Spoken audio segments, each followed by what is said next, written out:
शिवपूजा भक्ती महिमा. नमस्कार मंडळी, कसे आहात आपण मजेत आहात ना? आपण मजेतच असाल, स्वस्थ असाल व मस्त असाल अशी अपेक्षा करून मी आपले माझ्या यूट्यूब चॅनेलवर सहर्ष स्वागत करीत आहे. श्रोते हो, तुम्हाला मी आज एक कथा सांगणार आहे. आपणास माझी कथा आवडल्यास लाईक व सबस्क्राईब करा व कमेंटमध्ये जरूर सांगा.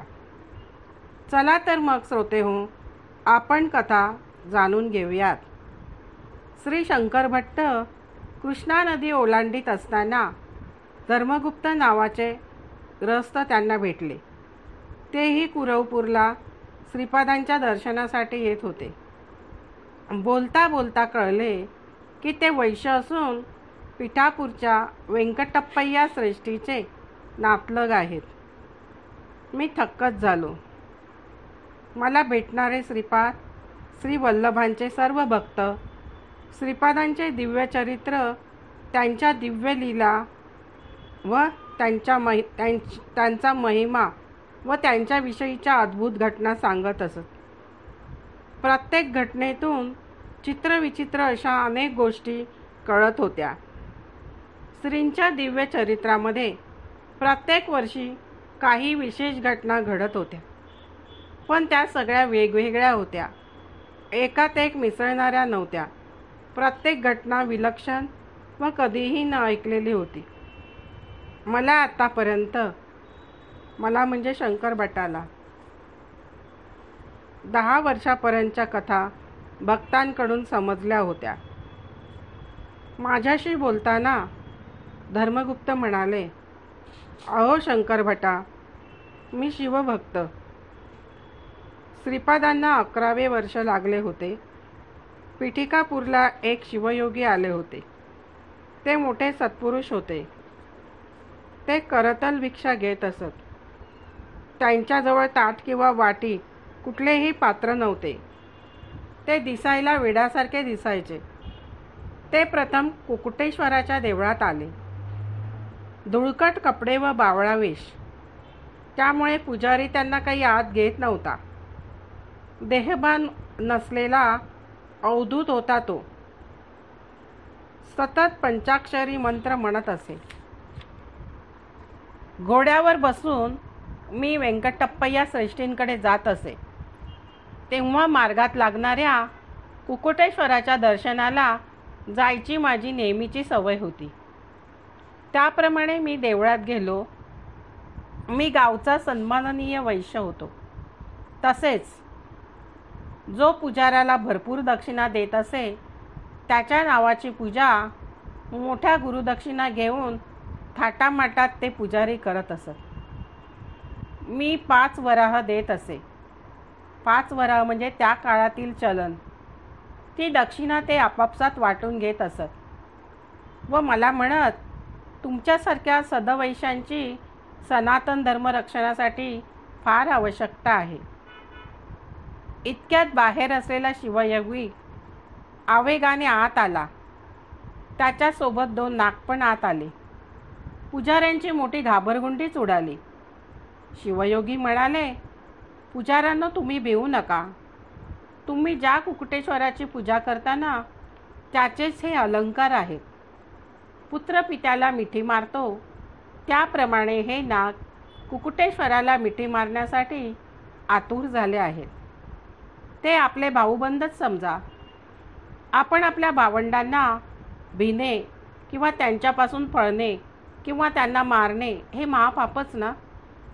पुजाऱ्याच्या विशेष पूजेमुळे ते येथे आले आहेत. नागभूषण असलेल्या कुकुटेश्वराची आपण अधिक भक्तिभावाने पूजा करा. रुद्रातील नमक चमक सुस्वरात आलाप घेत म्हणा. पुजाऱ्यांना काही सुचेना. श्रीमंत भक्तांकडून चांगली दक्षिणा मिळावी म्हणून त्यांना खुश करण्यासाठी ते त्यांची स्तुती करीत. तेथे पिठिकापूरचा एक पुजारी होता. त्याचे नाव सूर्यचंद्र शास्त्री असे होते. तो मोठा नियमनिष्ठ असून त्याची श्रीपादांवर फार मोठी श्रद्धा आणि भक्ती होती. तो त्यांचा खरा भक्त होता. तसेच चांगले अनुष्ठान करणारा होता. श्रीपादांचे नामस्मरण करून त्याने नमक चमक म्हणायला सुरुवात केली. अत्यंत सुस्वरात आलाप घेत तो म्हणत होता. तेथे आलेले 2 नाग पण आपला फणा डोलवत आनंद व्यक्त करीत होते. सूर्यचंद्र शास्त्री शिवयोगींना बापनदाऱ्यांकडे घेऊन आले. त्यांना संतुष्ट करणारे जेवण दिले. नंतर शिवयोगींनी श्रीपादांचे दर्शन घेतले. श्रीपादांनी त्यांना शिवशक्ती स्वरूपात दर्शन दिले. शिवयोगी 3 दिवस समाधीत राहिले. 3 दिवसानंतर श्रीपादांनी त्यांना स्वतः जेवू घातले व म्हणाले, बेटा, सनातन धर्मात सांगितल्याप्रमाणे धर्मकर्म आचरण करून करावे. पुराणातील विषय किंवा कल्पना असत्य नाही. अनुष्ठान करणाऱ्या साधकांच्या अंतःकरणातच त्यातले रहस्यमय गुढार्थ स्फुरतात. परमात्म्याचे तेज ज्या मायेच्या मनोरूपी चंद्रात ज्याप्रमाणे प्रसारित होते, तसेच चंद्राचे रविकिरण प्रसारित होते आणि होत असतात. माया व अमावास्या जड स्वरूपात असूनही त्यापासून जन्मणारे जग मात्र चित्त सान्निध्यामुळे चित्त जडात्मक झाले. नवपल्लवित सृष्टीला जसा वसंत ऋतूचा काळ कारणीभूत असतो, स्त्रीपासून शिशु जननापर्यंत जीवाला ब्रह्मज्ञान असते. स्त्रीच्या रजोगुणाला रजस म्हणतात. रजस म्हणजे आर्तव. आर्तव हे ब्रह्माच्या विरुद्ध असणे म्हणजेच आर्तवामुळे ब्रह्महत्या होते. म्हणून पंडित लोक म्हणतात, जीव ब्रह्महत्येमुळे जन्मतो. शिवमहिमा. आंध्र प्रदेशातील एकादश क्षेत्रातील शिवस्वरूप. शिव एकादश रुद्रस्वरूप आहे. आंध्र प्रदेशात 11 शिवक्षेत्र आहेत.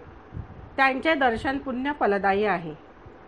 एक बृहत्शिला नगरातील नगरेश्वर, श्री शैल येथील मल्लिकार्जुन, द्राक्षारामम येथील भीमेश्वर, क्षीराराम येथील रामलिंगमेश्वर, अमरावती येथील अमरलिंगेश्वर, कोटीपल्ली क्षेत्रातील कोटीपल्लीश्वर, पिटिकापुरातील कुकुटेश्वर, काळेश्वरातील काळेश्वर, महानंदी येथील महानंदीश्वर, श्रीकाळहस्तीश्वर आणि श्रीकालहस्तेश्वर, श्रीपुरांतकातील श्रीपुरांतकेश्वर. खरे तर शिवाची मूर्ती नाहीच. शिवलिंग म्हणजे सर्व जीवात्मात चमकणारे ज्योती स्वरूपच. साधक जेव्हा सिद्ध होतो तेव्हा त्याच्या निर्मल मनोरूपात जी मनोनिर्मलता म्हणजे स्फटिकलिंग आहे, आपल्या मेंदूतील ज्ञानतंतूचा सहकारी रुद्र, त्याच्यामुळे आपल्याला ज्ञानप्राप्ती होते. म्हणून त्याला कपाली म्हटले आहे. मेंदूपासून खाली मानेपर्यंतचा भाग नसांनी व्याप्त असतो. त्यालाच रुद्रजटा म्हणतात. शिवाच्या अटयोगी रूपाला लकुलिश म्हटले आहे. शिव भिक्षाटन करून जीवांचे पापकर्म नाहीसे करतो. ही सृष्टी राग तालबद्ध अशी स्थिती लयरूप असल्यामुळे तिच्या स्पंदनामुळे शिव आनंद तांडव करतो. म्हणून त्याला नटराज म्हटले आहे. शिव परमानंद देणारा तसेच मोक्षसिद्धी पण देऊ शकतो. चित्त म्हणजे मन, अंबर म्हणजे आकाश किंवा वस्त्र. शिव आकाशस्वरूप असल्यामुळे त्याला चिदंबर म्हटले आहे. आपल्याला दिसणाऱ्या या विशाल विश्वात शिव राक्षसी संहारक स्वरूपात असतो. म्हणून तो रुद्र स्वरूप आहे. 12 ज्योतिर्लिंग हे राशीचक्रातील 12 राशींचे प्रतीक आहे. म्हणून शिव कालस्वरूप आहे. अष्टदिशा ह्या त्या अष्टमूर्तीच्या चिदाकाश स्वरूपच आहेत. पंचभूत हेच शिवाचे पंचमुख आहे. पंचज्ञानेंद्रिय, पंचकर्मेंद्रिय व मन मिळून 11 रुद्रकला होतात. यालाच 11 रुद्र असे म्हणतात. उमा महेश्वर रूप नित्य प्रसन्न रूप आहे. ज्ञाननेत्र हा शिवाचा तिसरा डोळा आहे. मिथुन स्वरूपात असलेले शिवपार्वती म्हणजे मिथुन रास ही चांद्रा नक्षत्र होय. आकाशामध्ये असताना शिवदर्शन होते. मिथुन राशीजवळ आल्यास वृषभ रास ओलांडून जावे लागते. तो वृषभच नंदीश्वर आहे. तो धर्मस्वरूप आहे. 2 भुवयात चमकणारी ज्योती म्हणजेच ललाटीची चंद्रकळा. योगस्थितीमुळे कामजग झाल्यामुळे स्त्री पुरुष भेट झाल्याने जी एकरूप स्थिती झाली तेच ते शिवाचे अर्धनारीश्वर रूप आहे. श्रीपाद प्रभू शिवयोगीला म्हणतात, भौतिक पिठिकापुरातील कुकुटेश्वराच्या देवळात तू त्या पुजाऱ्याला पाहिले, तो प्रमदगणाच्या अंशाने जन्मलेला आहे. भूत प्रेत पिशाच असे अनेक गण असतात. साधकाचा योगाभ्यास जसजसा वाढतो किंवा श्रीपाद श्री वल्लभ आराधना जसजशी वाढते त्यावेळी भूतप्रेत त्यात अनेक अडचणी निर्माण करतात. त्या अडचणी बाजूला करून माझ्यापर्यंत पोचवणारे जीव खरंच धन्य होय. माझ्या नावाने माझ्या आजोबांच्या घरी मोठे संस्थान स्थापन होणार आहे हे मी अनेकदा सांगितले आहे. माझे संकल्प अमोघ असतात. मुंग्यांच्या रांगेप्रमाणे लाखो भक्तगणांची योगीगणांची माझ्या दर्शनासाठी रीग लागेल. अर्थात कोणी केव्हा कसे यावे हे मी ठरवत असतो. पिठिकापुरात राहूनही काही लोकांना माझे दर्शन होईल की नाही अशी शंकाच आहे. ती स्वप्नातीलच गोष्ट आहे. माझ्या अनुग्रहाची अमृतवृष्टी योग्य जीवांवरच होत असते. तात्पर्य: श्रोते हो, अशा प्रकारे प्रत्यक्ष शिवयोग्याला श्रीपाद प्रभूंनी स्वतःच्या हाताने जेवू घातले व या कथेमध्ये शिवपूजा व भक्ती सांगितली आहे. शिवाचे सर्व वर्णन अचूकपणे या कथेत सांगितले आहे. शिव आराधना कशी करावी त्यांचे नियम सांगितले आहेत. श्रोते हो, आपणास माझी कथा कशी वाटली, आवडली का? आणि आवडल्यास लाईक व सबस्क्राईब करून कमेंटमध्ये जरूर सांगा. श्रोते हो, आपण माझ्या कथा मनापासून ऐकत आहात त्याबद्दल आपले खूप खूप धन्यवाद. श्रीपाद राजम शरणम प्रपद्ये.